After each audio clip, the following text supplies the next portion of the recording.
Welcome to Unit 4 in our class. Unit 4 deals with persecution. Persecution, of course, is one of the major areas in our world where we're seeing Christians face great difficulties throughout the world. We'll look at the Open Doors persecution watch list and a listing of the top 50 or so countries where Christians are facing the greatest persecution. The top 2 or 3 often stay the same from year to year, as we see places like North Korea always at the top of the list in doing that. One of the things that I'll ask you to do is read chapter 33 in Mike Barnett's book, the book that he edited. And Nick Ripken and one other co-authored chapter 33 in that book, and I'll have that available for you.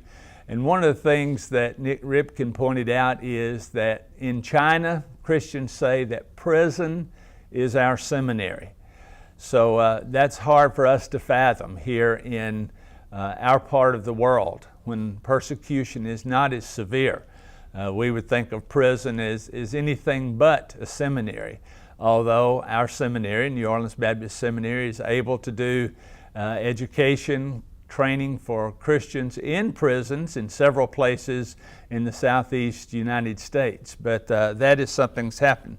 I'll also point out the importance of the book, Insanity of God, The Insanity of God by Nick Ripken, where he talks about persecution there and his extensive study in the world of what's going on throughout the world.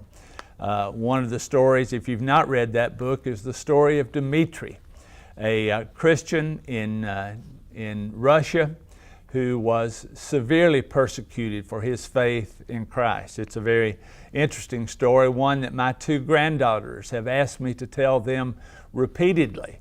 I've probably told that story to them 50 times, and every time I'm with them, they'll always ask me, tell me the story about Dmitri. It's a very moving story.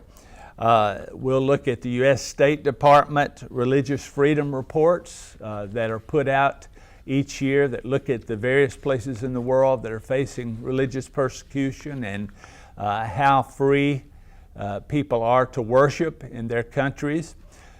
There is a quiz in this. There's also a practice quiz that's not counted, but it's an online quiz that someone put together that I think is instructive. So you may not enjoy reading about persecution, but hopefully it will be helpful to you as we think about our brothers and sisters in the world that are suffering for their faith. Thank you so much.